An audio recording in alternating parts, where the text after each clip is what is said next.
So, welcome back, everyone.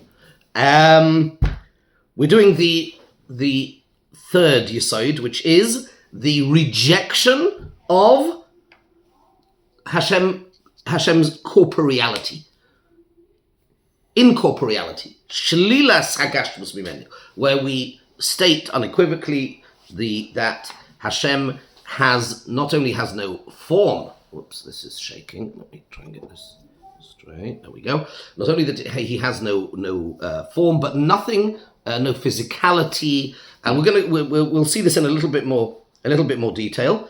And we would like to discuss in the next few shiurim how, although to us today it is accepted, it's like, to quote the famous 20th century philosopher Homer, like, it's not, we may not consider it to be such a radical idea, but we're going to demonstrate, and we have to be quite careful about this for various reasons, that it's not so poshut. What I mean by that is, it's not so poshut. The idea that this is just a universally recognized idea that everybody was always of that opinion, and the Rambam is not really necessarily stating anything radical or new, is not all that simple. And it raised hackles, we say in English. It was to some extent controversial, and there was a response from the Raavad, as we saw already, but we'll look at it again, if you remember, from Hilchos Tshuva. And the Ramban wrote a very important letter about it, which we're going to look into.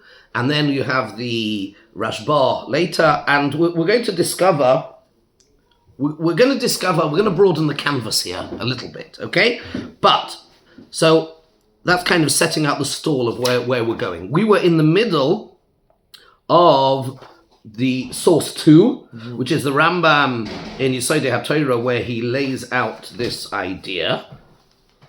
You know what? I think we should start again.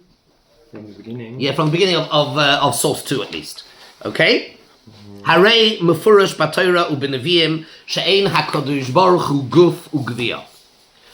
It is explicit. So the Rambam starts off very interesting the way he lays this out, because we are going to need to understand what is the central. Not the central thesis, but what is the basis, the proof or proofs upon which the Rambam rests this Yesod?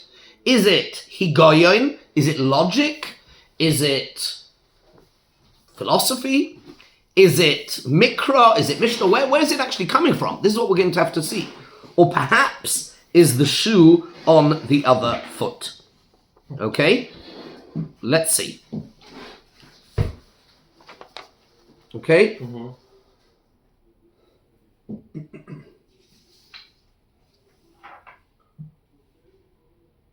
Well, let's see. Okay, let's see the way he lays it out here.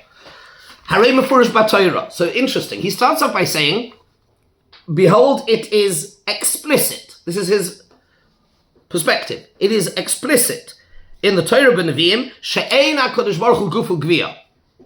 Shene'emar, a proof from a pasuk in Yehoshua, Ki Hashem Elokeichem hu Elokim b'shamayim mimal v'al ha'aretz mitochas.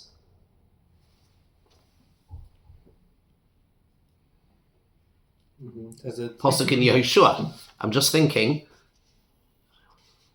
Can't a guf be... Rega. Voice Chanan, nu? Oy vey. Is there a chumash here? On the left side. On the left side. Yeah, you're right. Yeah. Oh. There we go. No, it's just occurring to me as I'm doing this. I'm sorry. Okay, I interrupted myself. I didn't even finish my sentence. My ADHD getting the better of me here. Right. Ki Hashem Elokeichem hu Elokim b'shamayim mima'al v'al ha'aretz mitochas. Point number 1, the pasuk says, Hashem, your God, is all powerful. He is God in the heavens above and on the earth mitochas. V'haguf lo yiyeh b'shnei mekayimos. So the Rambam's understanding of this pasuk is that he is simultaneously in these two domains, in these two spheres, in these two places, and that is a physical impossibility. That's his That's his big argument, or at least for the moment. Rega, I'm just... where is it? Here we go. V'yodata Yom. I'm wondering why he went to Voschanan. Why he went to Yehoshua and not to Voschanan. Perek Dalad Posuk Lamed Tes. V'yodata... Where do we say this? V'yodata Hayom v'ashivesa levavecha ki Hashem hu ha'elokim bashomayim mima'al ve'al ha'oretz mitochas ein oid. Where do we say this? In Oleinu, 3 times a day. Why does the Rambam go to Yehoshua? What's wrong with the posuk in Voschanan? I'm okay. I don't know. But let's keep going anyway. I'll try and research and come back to you with an answer. V'ne'emar. So that's point number 1. Point number 1, the Torah clearly identifies Hashem as being in 2 places simultaneously. Therefore, he can't be physical. V'ne'emar. And furthermore, it says, Ki lo re'isem kol tmuna. Remember that you saw no image. So he can't be physical because everything physical it's something that you can perceive with your physical eye. V'ne'emar. Ve'el mi tedamyuni ve'eshveh. And this is a really interesting one. The Pasuk says, and that's only actually part of the Pasuk. The Pasuk finishes off with the words Yomar Kodosh. Ve'el mi tedamyuni ve'eshveh. And to whom or what can you compare me? Ve'eshveh. So that there may be some baseline comparison. There is nothing within your experience or within your capacity, your capability, to compare me to. Says Yeshaya, says Hashem in Yeshaya. Ve'el mi tedamyuni ve'eshveh. And to whom can you compare me so that you may make some sort of comparison? And the Pasuk finishes with the words, and he brings it in Pirush Mishnayos, if you look in the end of source 1, Yomar Kodosh. And this, by the way, if you're very, very smart and very subtle, you will pick up something. Mi chamoicha ba'al gevuros u'mi doimeloch. And what's the next bracha? Ato kodesh v'shemcha kodesh. It's this. Ve'el mita damyuni yemar kodesh. Why? Because what does kodesh mean? What is kedusha? Separateness. That's what kodesh means. Kodesh means separate. That's the translation of the word. Yes. Kodesh means separate. The Abu Dharam in his Perush on Tefillah picks up on this. But do you see this? Ve'el mita damyuni ve'eshveh yomar kodesh. Who can you compare me to? Say holy. Mm-hmm. That's exactly what we do. Mi chamoicha ba'al gevuros u'mi doimelach. The next bracha is kodesh. Once I've realized, in fact, the Abu Dharam says more. He says, because we say mechalkel chaim b'chesed, so these are all things which express connection. So there's a danger, says the Abu Dharam. Because you've expressed Hashem's connection, he does things, he operates within the physical sphere, visiting the sick, making them better, bringing down rain. So maybe he's therefore connected in some way, and therefore I can get a grasp or a handle on him. So we immediately reject that notion and we say, Micha Meicha, ve'ein doi melach. Yeah? Umidoi melach. And we follow it up immediately with saying, Kodesh, Kodesh, Kodesh, Ata Kodesh, Shimcha Kodesh, Kedoshim. No. Despite your its immanence and transcendence, despite your connection and your influence and operation and hashgacha and involvement, but Hashem is still utterly separate. And this is the theme, these dual themes that we keep coming back to. It's Havaya and Elokim. These are all the same thing. Right, let's keep going. So the Rambam here has made three arguments. He's made one argument. Hashem is not guf, he is not a physical, because he can't be, the Pasuk says that he's in 2 places simultaneously, therefore he can't be physical. And you saw no vision. And it says that you can't compare him. So all of these 3 are arguments from authority. They're arguments from psukim. It's not logic. I just want to make the point. Let's keep going. Im kain, next halacha tes. Ma'u zeh shekosav b'Torah. The problem, says the Rambam, is, and this a number of the Rishonim point out, that actually if you read through psukim, if you were just to read the Torah as a simple person, pick it up and read it, translate and read it, it is overflowing with references to Hashem's hand and eyes and ish this and one after the other. So it would appear, so you started off very nice, you said you brought 3 psukim, which you call Mefurish B'Torah U'Banaviyim, that he isn't Guful Gviyah, but actually almost the thrust of the book would appear to indicate the opposite. Imkein, Mahu Zeh Shekosav B'Torah V'Tachas Raglov, Ksuvim Be'etzba Elokim, Yad Hashem, Einei Hashem, Oznei Hashem, U'ki Yotzim Advarim Ha'elu, says the Rambam.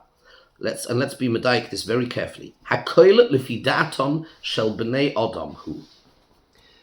This is a device. In other words, this is not reflective of reality. Reality is, of course, that Hashem is doesn't have hands or eyes or etc. But this is written Lefidaton Shel B'nei Odom, on the basis of what human beings can appreciate. She'enon makirin elo hagufois. This is all I know. I'm physical. I know physicality. I know bodies. That's what I know. V'dibra Torah koloshon b'nei Adam, and therefore the Torah spoke in terms that would appear to indicate that which is the opposite to reality, just so that we should be able to understand. It's very clear. Dibra Torah koloshon b'nei Adam. V'hakoil kinuyin hein. And now he adds something. These are what would be the right way to translate kinuyim? Expressions, ways of saying. A kinui is kinui. The word kinui has a halachic significance in Nedorim, in Gittin, in various other things. It can also mean, sometimes it can mean a nickname. It can mean hamachune, somebody who is, for Gittin, for example, who is called this and this. That's not who he is, but hamachune, this is what he's called. Kol kinuye nedarim kinedarim. Yes, it's a kinui. It's not the thing itself, but it's a way of expressing it. In other words, it's a manner of speech. A manner of speech. Shene'emar, and he proves it. Shene'emar, the pasuk says, Im shanoisi barak charbi. Hashem talks about his sword.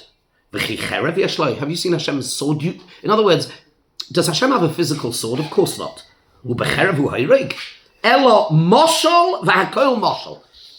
So he said a number of different things. He has said it's lefidaton shel bnei Adam.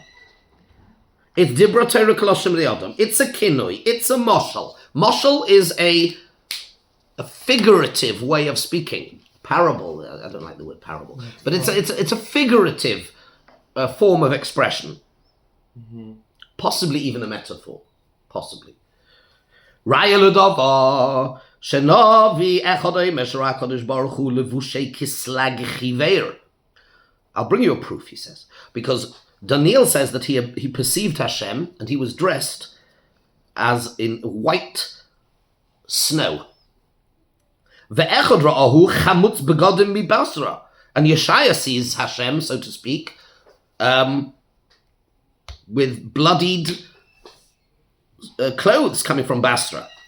Moshe Rabbeinu atzmei ra al hayom kegiboy reis melchama. Moshe Rabbeinu sees Hashem on the yam kegiboy reis melchama. Ubesinai, he sees him kishliach tzibur otuf, right, in Parshas Kisisa. Hashem, the Gemara says, yes, Rosh Hashanah Yud Ches, HaKadosh Baruch Hu is misatif with the shliach tzibur when he did the Yud Gimel Midas HaRachamim. Loimar she'ein lo dmus v'tzura, to teach us he does not have a dmus or a tzura, ela hakoil b'mareh ha'nevuah u'b'machazeh. Now he's introducing something else. This is how Hashem wished to appear to him in a vision, in a prophetic vision. So we've had datum shel b'nei Adam, we've had loshen b'nei Adam, we've had kinui, we've had moshel, and we've had mareh ha'nevuah. Are they all one and the same thing? Very probably not. V'amitas hadavar, and the truth is, ein dato shel Adam mevin v'lo yechoyle lahasigoy u'lechokroi. actually always back to the same thing. But the truth of the matter is that Hashem is inscrutable. He is unknowable, and therefore he cannot be seen, perceived, etc. The relationship is always on his terms, and as he wishes to be perceived to us. But therefore he does not, and therefore when the Torah uses all these terms, don't make the silly mistake of thinking that Hashem has eyes or hands or whatever, because surely nobody would think that. We'll see, some did, but we'll come back to that. Okay, fine. So that's that. That's done. Yud halacha yud. Mahu zeh shebikish Moshe Rabbeinu lahasig. If this is so, what is it that Moshe Rabbeinu wished to understand when he said Hareini nos kvodecha? You see, he said he's dug his own grave, as we'd say in English, because the more that you talk up the impossibility of knowing something about Hashem's essence, then what is Moshe Rabbeinu asking? Mahu zeh shebikish Moshe Rabbeinu lahasig. He says Hareini nos kvodecha bikesh leida amitas himotzoi shel HaKadosh Baruch Hu. And here, we actually did this last year, so I am going over this, but I'll rush through it. You can look back over that one if you want and see what we said here. The truth of the perception, amitas himotzoi, ad sheyadua beliboy k'mo yedias echad min ha'anoshim shera ponav v'nechkakot tzorasi beliboy shenimtza ishnifrod b'datim mishav bnei adam. Particularity, specificity, not general. It is, when I see somebody, it is the fact that he is not everybody. He is one person, and his face, his mannerisms, his manner of walking, etc. That's how I identify him as a specific, discrete unit. So what is Moshe Rabbeinu saying? He wanted to know, Moshe Rabbeinu wanted to know Beliboy, something about Hashem, but the truth of that which I can perceive. That's what he wanted.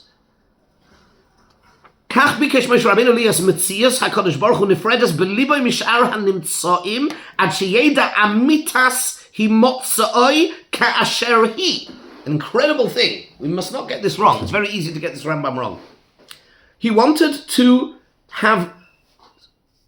know something totally and utterly, in objectively, the reality of the totality and the reality of Hashem as he is able to be perceived. Bizn sof, to the end, that's what he wanted. Amitas himotzoi. Of course he was not asking to know the essence of Ein Sof. He knew enough to know that is unknowable. This is what he was asking. Ve'hishivay HaKadosh Baruch Hu, that even that, she'in kerch b'das ha'adam ha'chai, shehu mechuba miguf ha'nefesh lahasig amitas davar zeh al buryo. As long as you are alive, you can't even appreciate that. And we discussed this. Remember this from last time? It's also an incredible yesod. Easy to get wrong, easy to mistranslate. Even the totality of him as he wishes to be known cannot be perceived as long as you are alive. Fine. But Hashem did show him as much as he could, that which nobody before and nobody since has ever understood. He was given some of the truth of that which he can be found, that Hashem is nifrad, he's separate, fine. That's for Isa Sachoirai Paneleiro. Next, Halacha Yudalef.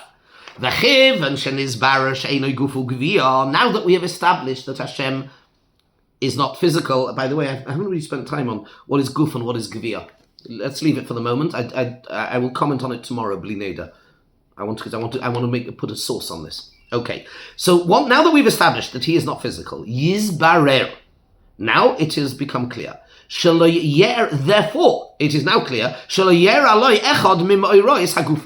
is therefore not subject to the things that transpire and happen to physical things. And now here the Rambam does an incredible and really interesting thing, quite lyrical, almost poetic, although he's here in Mishnah Torah. Lo chibur v'lo pirud. Not connection and not disconnection. Distance. Lo makoim v'lo midah. No space and no metric. Lo aliyah v'lo yirida. no up, no down. Lo yamin, lo smile, no right, no left. Lo ponim, lo ocher, no inner, no front, no back. Lo yeshivo, lo amida, no sitting, no standing. Ve'eloi motzoi bizman, ad sheyeh lo reishis va'achris uminyan shonim. And he is not to be perceived within time, so that he would therefore have a beginning and an end and an age. Because if you are within and subject to the linear flow of time, then you, by definition, you have a beginning and you have an end. And Hashem does not. And therefore he is not to be perceived within time. Ve'enoi mishtane. And he is static. He's not dynamic. Ani hu lo shinisi, says Hashem, I am not subject to time. I am not subject to change. Hashem is incapable of change because a perfect being exists outside of time. It is the whole concept of change. Let's stop and think about this for a second. To be physical is, let me put it this way. A comic once noted, the only thing that is absolutely constant in life is change. Think about it. It's the only thing that is constant is change. In physics, in maths, in everything. Entropy, evaporation, erosion. Even as we speak, I am losing hundreds of thousands, if not millions of cells and gaining new ones. Who knows from where, whatever. But as this next second, there is more disorder in the universe. It's called entropy. Newton's second law of thermodynamics. That's what it means to be physical, to be subject to the ravages of time, is to change. That's what it means. And therefore Hashem is not subject to that. He is constant. He is the only thing that is utterly constant. He is static. Nothing can, no external factor can cause him to change. He doesn't live in the sense that we live, and he doesn't die. No foolishness, no wisdom. He doesn't have the wisdom of an Ish HaChocham, where the wisdom is not who and what he is. Very interesting. I'm not. I wish I was an expert in Rambam, but I'm not aware of any other place in Yad, in Mishnah Torah, where he goes to such extraordinary lengths. I mean, it's not poetry. We get it. No anger, no simcha, no atzvus, no shtika, no dibur. At least not dibur kedibur b'nei Adam. V'kach omru chachamim ein lemala lo yeshiva v'lo amida lo oiref v'lo ipui. And I'm not going to translate that today because that's a complicated one. But okay, fine. So what is halacha yud aleph? So none of the things that happen to physical bodies can be said to exist with him at all. And he goes to these extraordinary lengths to make this point. There's something going on here. Let's keep going. V'hoyil v'adova kein, because I want to finish this, today at least. V'hoyil v'adova keinu. Given all of this, then kol hadvarim halolu ukeyetza ben shenebru b'atoyr b'divrei hanavim hakoil moshel umelitza hein. And given that this is so, therefore, all of the activities. You see, until now he's spoken about Hashem having, does he have an eye or a hand? He's now talking not about his body, so to speak, that is not a body, obviously. He rejected that. He's going further now to say actions and activities and change. Look at the proofs that he brings now. He says none of these can be true. So when it says Yoishev Bashamayim Yischak, Ki asuni behevlehem, they angered me. He can't sit, he can't have anger. Kashes sos Hashem, Hashem is happy. Halakoil Omru Chachomim Dibra Torah Koloshim Bnei Adam. This is all a figure of speech. V'cheinu omer, ha'oisi heim machisim, says Yirmiyah, are you angering me? Harayu omer, ani Hashem lo yishonisi. I don't change. Ve'ilu hayu pa'amim koyes u'pa'amim somech. Were Hashem to be sometimes happy and sometimes angry, then hoya mishtana, then there would be change. V'chol advarim e'elu eino mitzuyim ela legufim ha'afelim hashfelim shoichnei botei chomer. And here again he waxes lyrical, really interesting. All of these things are only as a result, are only available to bodies that are dark and lowly, who are enclosed and entrapped within physicality, whose root is in earth. But who Yisbarach, Yisroimim, V'Yisroimim al Kol Zeh, Hashem is elevated and supreme and sublime, and therefore none of these lowly negative things can apply to him. The end. And this, in so many ways, raises a lot of questions. So when it says Hashem loves us, when it says that we should be, does that mean he doesn't really love us? I mean, the whole concept of Hashem and emotions becomes really, really fraught. I'm just raising it. It's a real issue. And we should be mishtatef in the tsar of the Shechina. There's no tsar, he doesn't, so is it real or isn't it? Because Ahavas Hashem, it must be real to a certain degree. It's just incomparable and not fathomable by us. In some way. What does that mean? What does that mean exactly? Thank you. So here is. At the moment I'm only raising it. To some degree, it has to be. No. Because then to some degree it's apikoros. Forgive me. It either is or it isn't. It's a moshel. It's a kinoi. It's dibra Torah koloshim bnei Adam.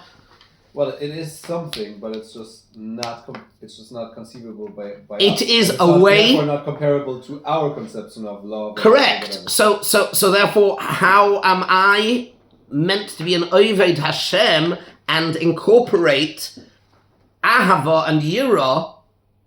I get Ahava and Yira because I'm human, I'm frail, I'm mortal. It's fundamentally a chisaron. But we are meant to. He is boicher ba'amo Yisrael ba'ahava. We do say it's all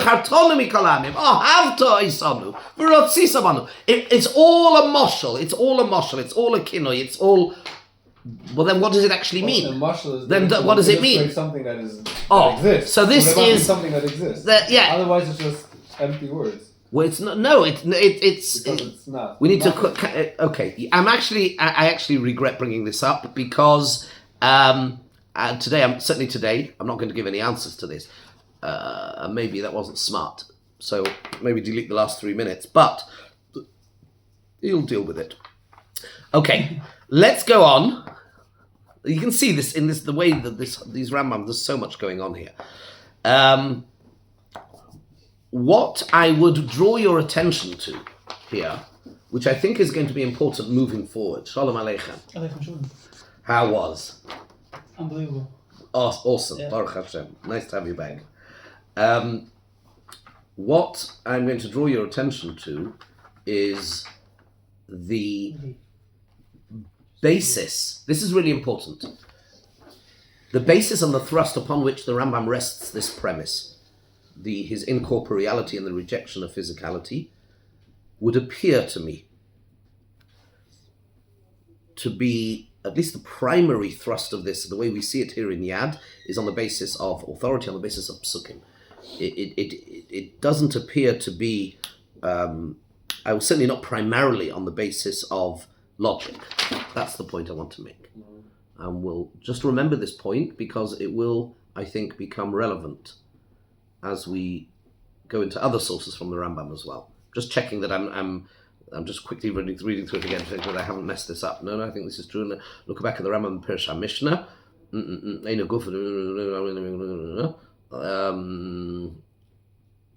But it sounds a bit radical. 1 second, please. Yeah. Just give me a second. Kisvei Kodesh. Yeah. Dibur Torah Koloshim Bnei Adam. Fine. Lo isim kol tamuna. Fine. Okay. So now we will discuss the radicality, if there is such a thing, to what extent it is or isn't a radical idea, and what other Rishonim were thinking of at the time. That is something I'm going to expand on. We're going to spend a little bit of time on this one because it's fascinating, and then we'll branch out eventually into Christianity, or the rejection of the notion of corporeality insofar as it relates to Christianity. Reb Sadia Gaon, the Ramban, and others.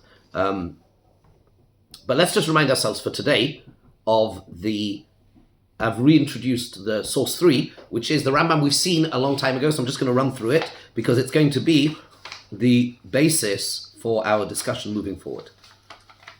Chamisha hinan nikroim minim, says the Rambam in Hilchos Tshuva, as we have done before. Five categories of people are called minim.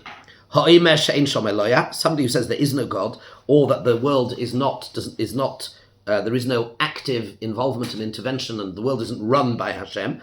And somebody who says, yes, there is a God, but there are possibly two.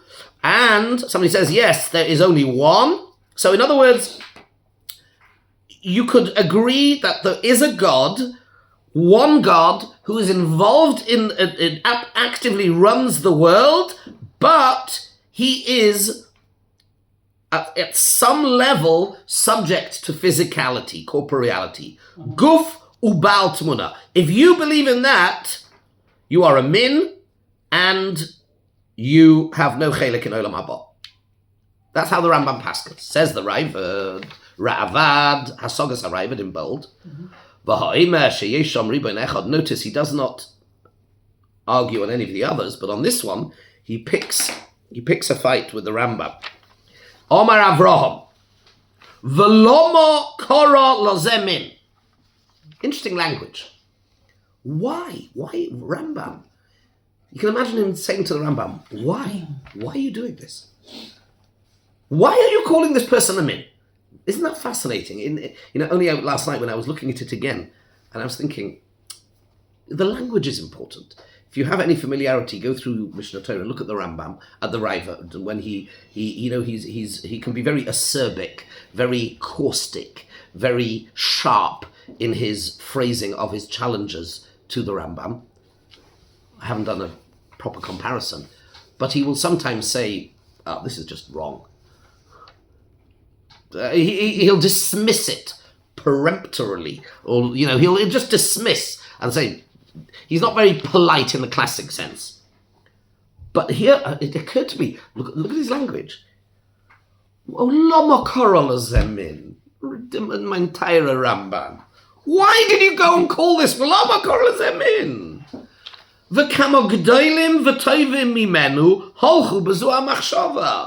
Because many great and good, remember the Chazon Ish? Who remembers the Chazon Ish? Mimenu. On that pshat in the word mimenu. Who remembers the Chazon Ish pshat in that word mimenu? You don't. I'll tell you. Because that word mimenu is a fascinating word. And there's a double entendre. And I don't know, I have a sneaking... No? There was the... Yeah. So even the word mimenu, the word mimenu, and I'm always reminded of the by the Meraglim. They come back and they say chozaku mimenu. They come back and they say that the people that we saw there, they were stronger than us. Says the Gemara. Mimenu had a deeper meaning. They meant mimenu. They're stronger than him. They became. That is the proof that the Gemara brings that they were apikorsim. So it's a word. It's a double entendre, yeah? It has these two layers of meaning. And I don't know. So I have seen many commentators who quote this and understand it as being that there were many greater and better people than him, than the Rambam. So there were many. I mean, this is the Ravad, who, as we have established, is not prone to empty praises. Yes, he's very quick to dismiss. Yes, so here he's lauding L-A-U-D. Yeah, he is praising Gedolim v'Tovim imenu, people that are greater and better. If it means than the Rambam, then there were many greater and bigger and better people than him. How many were there? Kamo, many. Wow. Okay, fine. Or the Chazon Ish, very explicitly, you go back in your source sheets, you'll see it. The Chazon Ish says Mimenu means from us, within Klal Yisrael it means. Yeah? Which is a more charitable way of reading it. Be that as it may. We have many who the Ravad, remember this is the Ravad who is quite happy to dismiss psokim of the Rambam again and again and again, but he's calling these people many great good people from within Klal Yisrael. Okay? So we're not talking about just Amei Ha'aretz, that's for sure. So we see that there were many of them and we see that they were great and good. Well, what about them? They went along with this idea that God has a body. Hashem can have a body. Yeah, why not? Why can't Hashem have a physical body? No reason why not. Why? Because of what they saw in the Psukim. Because the simple reading of Psukim, as the Rambam himself acknowledges, a simple reading of many Psukim in the Torah would seem to indicate that Hashem is corporeal. True. But not just that. And even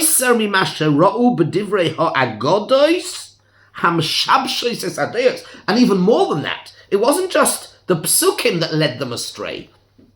But even more than that, it's actually the Agodos. In Chazal, these are people who read and accept the word of Torah and Chazal. We're not talking about Apikorasim. We're talking about many who are great and good, who read and accept what is said to them in Torah and in Chazal, as a result of which, yes, they lead astray. They've caused these many great good people to make a mistake. Of course, he's wrong. So the Ravad, let's be clear, the Ravad's sympathy theologically is with the Rambam, no question. They're wrong. But the Lama Koral is a min. Rambam, Taira Rambam, you can't call them a min. Now, one second. If I was the Rambam, I would say, well, what do you mean? Why can't I call them a min? There's not even about blame. We're not going to revisit the whole Nebuch HaPikoros thing. Go back on YouTube and see all our shiurim on that. And we spent a long time on that. But if there is an objective scale of reference, if there is an objective halachic criteria by which we define who or what is a min, we're not talking about ascribing blame. That's not the point. If somebody believes in the schema of the Rambam, to be a min is somebody, I don't care why. Maybe he's a shoygeg, okay, so we won't put him to death, etc. That's not what we're talking about here. We're talking about, are you a min or are you not a min? And that, like everything else in halacha, has halachas. And if somebody who believes that Hashem has a body according to the Rambam is a min, that's apikoros. It's just wrong. And the Ravad agrees that he's wrong. He's just saying, Lama Kor is a min. Why did he call him min? Do you know why I called him a min? Because he is. What do you want from me? Mm-hmm. What do you mean, Lama? What a way to phrase the question. Why did you call him a min? Other people, it sounds like the Ravad is just struggling to reject Kamo Gedolim V'Tovim.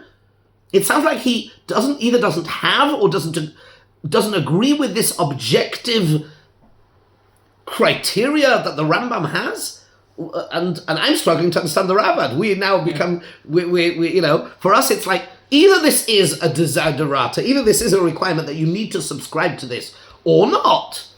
We're not talking about blame or judgment. So there were Kamo Gedolim and Tovim who Nebuch got the wrong idea, and the Ravad agrees they got the wrong idea. That's not the question. And that's your question? Lama Koral Zemin? Because other people also made the same mistake. Why is that an argument? He told me to do it. Look, why did you do this terrible thing in the class? Well, everybody else was doing it. I mean, what an immature. I don't mean chas v'shalom. No, I'm trying to be a little bit provocative here. Well, everybody else was doing it. Yeah, they were wrong. We're talking here about what's wrong and what's right. It's a min. What?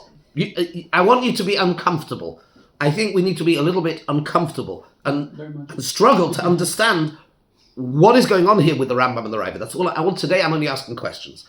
And I think when I was thinking about it a bit last night, it really was making me feel somewhat uncomfortable. What do you mean, lama koral zemin? Why? Because you are. So then Raiva, do you offer a different schema? You agree it's wrong, and it's wrong about something pretty important. So it's not a mashal? Now, of course, the Raiva, if you ask the Raiva, does Hashem have a body? He would say, don't be silly. So maybe it's the job of, I don't know, lama koral zemin. It sounds like, oh, you're right, Raiva, Taira Rambam. Lama koral zemin. You've just written off Kama Gedolim V'Tovim and from a Chelik and Olam Haba, and the Raiva is not happy with that. So what did the Raiva hold? So this is something. Why can we read it simply that the Raiva would say that yes, he agrees with the Rambam. However, he doesn't think that this is. He might think that this is mistaken, but not as far as to be called the min. Meaning. But he hasn't offered. White, so to say, but he hasn't offered anything. He's offering me. He's not offering scant pickings. Yeah, exactly. He's just making a case. Yeah. What is his case? His case is many people made the same mistake. Pardon? Imagine a Dayan in Basin tried to bring this up as a. This is the Raiva is writing here as halachic on the Mishnah Torah. Come on, everybody else was also throwing things out the window. Yeah, but they were wrong. That's what it's. This is the argument he wishes to put forward. He knew what he was doing. This is the Rava. I mean, we have to have the Yiras HaKavod for him and the Rambam. That's his argument. His argument is Kama Gedolim V'Tovim. That is his argument. So in Tzarech Talmud, that's all I'm saying today. Tzarech Talmud. We'll leave it here for today.